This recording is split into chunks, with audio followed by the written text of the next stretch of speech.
Good morning, Trains Nation. Welcome to another Trains Newswire video episode. I'm Steve Sweeney, here with Jim Wrinn, editor of Trains Magazine, and special guest host, Kevin P. Keefe. Thank you. On his last day of work ever. Yeah. No, I got a lot of work to do for That was you like guys. Well, but That's as 3.5 far as weeks drawing ago. a paycheck here at Trains, Yes. so Well, we I'm not wanted going to to. be writing you for nothing, man. I know, but we wanted to bring him on and embarrass him one last Yes. time No, before HR comes and demands him to leave the I'm building. retiring That's after right. 28 and a And, half years He's today. Is that retiring all? after 28 and a half years. Yeah. 8 years as Trains editor. And anyway, we're glad to have you on as our Thanks. special guest, Thanks, even if Jim. you are wearing this Michigan State stuff. Don't forget, go Tar Heels in the NCAA tournament. And I have to say, not on railroading for a moment, but I'm nervous about this because our track record against the Tar Heels is bad. I know. I remember that game in 2009 where you got up and left. The national championship Halftime. game, I joined Jim and some North Carolina fans in downtown Milwaukee at a sports bar, and at halftime I said, nah, I'm out of here. Yeah. We got cream. So I think Michigan State gets nervous around you We'll guys. look forward to you guys. We'll look forward to playing with you guys again. That'll be fun. So, Steve, tell us about the week's news. Well, yeah, a couple of big things happened earlier this week. Federal Railroad Administration came out and said that they want to propose mandatory two-man crews throughout the United States, which is huge. We're watching that. Big time.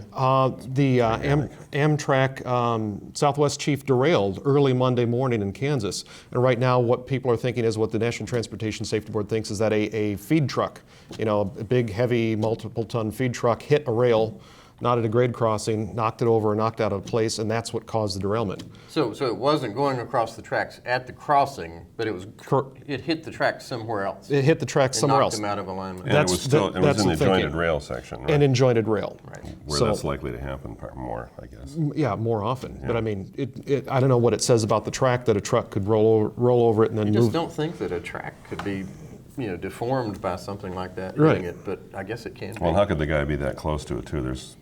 Somebody did something wrong here. Exactly. So they're looking into that right now. Fortunately, no one was killed, but about 32 people were injured. 32 it's people terrible. were injured. And it's not good news because we're almost to the 1-year anniversary of Amtrak 188 in the Northeast Corridor, and bad things are still happening on railroads. And that route has been such a struggle in recent years anyway. Exactly. Not a safety struggle so much, but a struggle for how to pay for it. Right. Yeah, who's going to pick up the tab and keep it And yet that route has so much legendary status to it. I'd hate to see the train move off that route, but that's just personal. No, absolutely. And another story that came out this week, which is kind of sad. Operation Lifesaver did an analysis of safety numbers, safety statistics, and said that more trespassers are dying on railroad rights of way in 2015 than they have in 14 and earlier years. And Yeah. Kevin, you actually do a little bit with Operation Lifesaver. Yeah, I've is that been a right? certified OLI presenter for about 10 years, and that really hit me. That struck me because that's a great organization, and it's made a lot of difference in the last 25 years. And we've really tried to work as much on the pedestrians as the drivers thing, and so that was very disappointing. But you still have the same situation we've always had forever. People just think a railroad track's a thoroughfare to anywhere. And especially when you go on the internet and look for family photos of people on tracks and that sort of thing. Yeah. So I hope that that's higher on the radar screen for Operation Lifesaver. And some people were saying that, okay, there will probably be a crackdown at some point in 2016 on people taking selfies and taking photos on tracks. Will there also be a disproportionate crackdown on rail fans who are operating safely?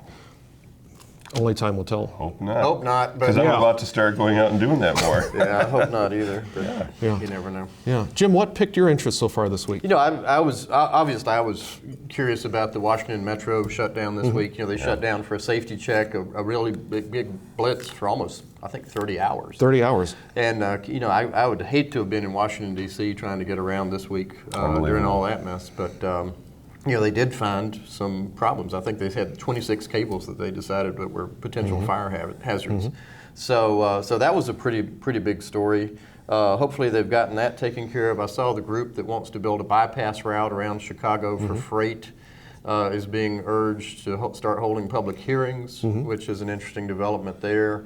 That's one of those sort of Never Land stories that it'd be great to see, but you just don't ever think and so it'll many ever happen. squandered opportunities in the 70s Oh my when there were God. other routes that Can you could have served imagine? the very same purpose. Yeah, and can were you abandoned. imagine? So those are big. The other one that just sort of infuriates me is the one where we had the story about the study that's going to happen now for a second service between Chicago and St. Paul. Why does it infuriate you? Well, they're going to spend like 3 or 4 years and several $100,000 doing a study to study a route that already has a passenger train on it. I'm like, Right. why don't you just With a track record. with a track record? A good track record. I'm like, why don't you just go Run the train. run the train? Add the train. I'm Yeah, like, yeah.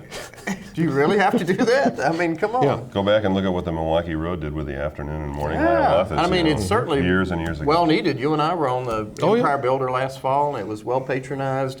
But you only have one shot per day to get there. That's right. To go 40 miles an hour. Yeah. Yeah, in the dark. So those are my big stories for the week. Those are some pretty big stories. And Kevin, you what piqued your interest so far? Well, I saw the story about some interesting full-length domes might be added to the 611 That's right. I heard about that. NW Steam or NS Steam concerts this summer, and I think that's great. I remember my first experience with those cars back in '71 when Amtrak came along, and I grew up in the East, so I hadn't been around dome cars like that. My wife and I rode the Empire Builder up to Minneapolis. We were probably in a Milwaukee Road Superdome, I think. Great cars. Oh my What gosh, a those great are experience. fantastic. Any dome car is great, but a full-length that's dome is really big. something. Yeah. And some of the routes they're doing with those domes would be just perfect. Yeah, absolutely. And to see 611 up there through that glass, That would be through nice. the glass, be That'd great. be a nice trip. Yeah, Yeah. that'd be awesome. Awesome. trip. Well, you can read about all the stories we've talked about today and many more on Trains Newswire at trn.trains.com. For everyone at Trains, have a great weekend. We're Kevin, going to call Thanks. HR now and tell them to get this guy out of here. come on, he's getting out of here. Get out of here. Hey, I didn't do it. I didn't do it. Congratulations, Yeah, man. thanks, man. Appreciate it. Enjoy your retirement. It's been a pleasure. Yeah. This will be good. If Kevin does remember to come today, he'll have his Michigan State gear on. What possibly could he be doing What could today? he possibly be doing with... He didn't bring a flask in with him today, did he? No, he wouldn't have to. He'd finish it out in the parking lot or on the way over. What are you talking about? There's no Seriously. crying in trains. I'll send you my bill soon for Yeah, the do next that. story. Do that.